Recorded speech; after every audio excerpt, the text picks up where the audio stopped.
Kilo പരിപ്പാണ്. നല്ലതുപോലെ 6 മണിക്കൂർ വെള്ളത്തിൽ കുതിർത്ത് വെള്ളം ഊറ്റി വെച്ചിരിക്കുന്നതാണ്. ഇത് നമുക്ക് മിക്സിക്കകത്ത് അരയ്ക്കണം. അത് ഒത്തിരി അരഞ്ഞു പോകാതെ ഒരു ഇടത്തരം അരവില്ലിൽ അരച്ച് നമ്മൾ എടുക്കണം. അതിന് ഇടാൻ വേണ്ടി ഞാനൊരു 3 വറ്റൽമുളകാണ് ഇത് അരി കളഞ്ഞിട്ട് ഞാനിത് നല്ലപോലെ ഒന്ന് ചതച്ച് വെച്ചിരിക്കുന്നതാണ്. 2 പച്ചമുളക് ചേർക്കാം. ഒരു വലിയ കഷ്ണം ഇഞ്ചി അത് ഞാൻ കൊത്തി അരിഞ്ഞ് വെച്ചിരിക്കുന്നതാണ്. 2-3 തണ്ട് കരിയാപ്പില ഇടാം. നമുക്ക് ഈ പരിപ്പ് വടയ്ക്ക് കരിയാപ്പിലയും ഇഞ്ചിയൊക്കെ നല്ലൊരു ടേസ്റ്റ് കിട്ടും. ചെറിയ സവോള ഞാൻ നല്ലപോലെ ഒന്ന് കൊത്തി അരിഞ്ഞ് വെച്ചിരിക്കുന്നതാണ്. ആവശ്യത്തിന് ഉപ്പും ചേർക്കാം.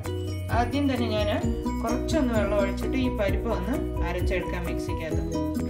നമുക്ക് പകുതി പരിപ്പ് മിക്സിക്കകത്ത് ഇടാം. ഒത്തിരി വെള്ളം നീണ്ടു പോകല്, കുറച്ച് വെള്ളം ഒഴിച്ചാൽ മതി. അത് അരഞ്ഞില്ലെങ്കിൽ പിന്നെ ഒന്നും കൂടെ ഇട്ടാൽ മതി വെള്ളം. നമുക്ക് ഇതൊന്ന് അരച്ചെടുക്കാം.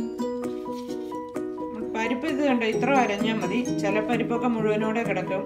ഒന്ന് ബാക്കി കുറച്ചൊന്ന് ചെറുതായിട്ട് അരിഞ്ഞ ഈ പാകത്തിൽ മതി. നമുക്കിതൊരു ബൗളിലോട്ട് എടുക്കാം.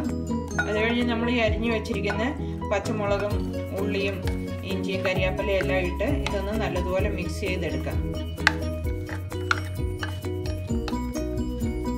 നമുക്ക് ഇതിനകത്തോട്ട് കൊത്തി അരിഞ്ഞു വെച്ചിരിക്കുന്ന ഇഞ്ചി ചേർക്കാം.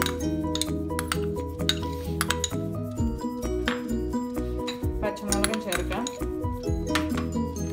ഉള്ളി പൊടിയായിട്ട് അരിഞ്ഞു വെച്ചിരിക്കുന്ന ഇതും ചേർക്കാം.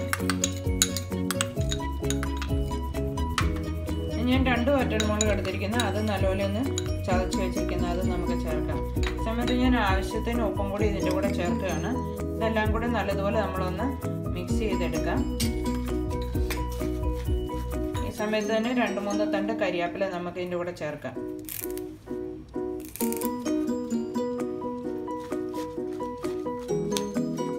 ഇത് പരിപ്പൊക്കെ നല്ലതുപോലെ ഒന്ന് മിക്സാക്കി എടുത്തിട്ടുണ്ട്. അരച്ച് കഴിയുമ്പോൾ വെള്ളം കൂടി പോവുകയാണെങ്കിൽ നമ്മളൊരു ശകലം കടലമാവ് ഇട്ടാലും മതി.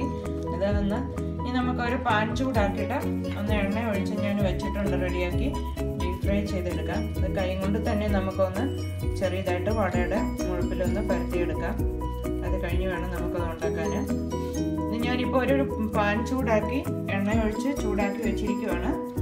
നമുക്ക് ഇതുപോലെ ചെറിയതായിട്ട് ഉരുട്ടി ഈ വടയെല്ലാം ഒന്ന് ഉണ്ടാക്കിയെടുക്കാം.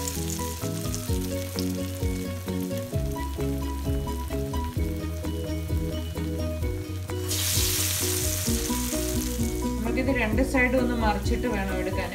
ഒത്തിരി ഹൈ ഫ്ലെയിമിൽ വെക്കല്ല, ഒരു മീഡിയം ഫ്ലെയിമിൽ വേണം ഉണ്ടാക്കാൻ.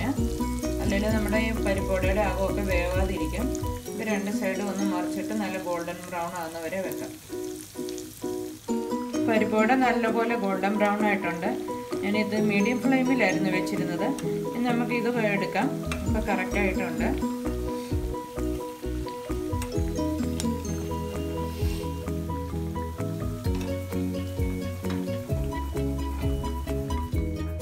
നമ്മുടെ പരിപ്പോട നല്ല റെഡി ആയിട്ടുണ്ട്. നമുക്ക് 4 മണിക്കൊക്കെ സ്നാക്സിന് പിള്ളേർക്കൊക്കെ കൊടുക്കാൻ വളരെ നല്ലതാണ്. നമുക്ക് ടൊമാറ്റോ കച്ചപ്പിൻ്റെ കൂടെ തിന്നാനാണെങ്കിൽ വളരെ ടേസ്റ്റിയാണ്. എല്ലാവരും ഒന്ന് ട്രൈ ചെയ്ത് നോക്കണം.